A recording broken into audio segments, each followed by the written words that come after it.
kwanaki mun yi magana da wani bawan Allah, mutum ne wanda ya iya turanci sosai. Farkon da na fara jin maganan shi da turanci, wallahi da gaske na ɗauka bature ne ke magana. Sai muka yi magana da shi, na ce to kai ka iya wannan turanci, me kake yi? Kana da social media handle? Ya ce bai da shi. Kana da TikTok? Bai da shi. Kana da Facebook? Bai da shi. Kana sa abubuwanka a Facebook mutane suka san ka? Bai da shi. Na ce to barka ji, yanda ake yi shine idan kana da wani baiwa da Allah ya baka, tallata shi kake a duniya a gani. Idan ka tallata wannan baiwan, idan mutane suka ganka suka san ka, wani ma zai nema ya aiki da kai. Zaka iya zama mai magana da yawun wani mutum babba mai matsayi. Zaka iya zama mai magana ko kuma mataimaki ko kuma mai aiki da wani kamfani ko mai magana da yawun wannan kamfanin, saboda ka iya communication. To in baka tallata hajarka ba, ba wanda zai san ka. Abinda na ce masa kenan.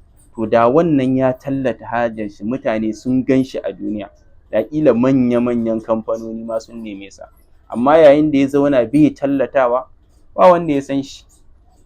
To tallata haja ake yi. In kana da wani baiwa ko dabara, sai ka tallata shi. To wannan tallatawan zai sa a san ka a duniya.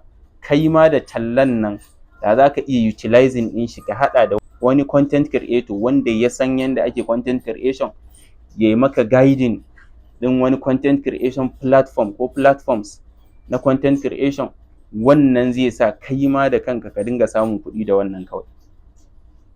To akwai opportunities sosai, wasu damammaki, wasu abubuwa da za su iya tasowa wanda zai taimake ka ka cimma nasara yayin da ka tallata hajarka kowa ya gani a duniya. Kamar yadda na ce, ƙila wani babban mutum ko wani babban kamfani ya ganka, ya ga wannan zai mana amfani, sai su same ka, sai ka yi aiki da su.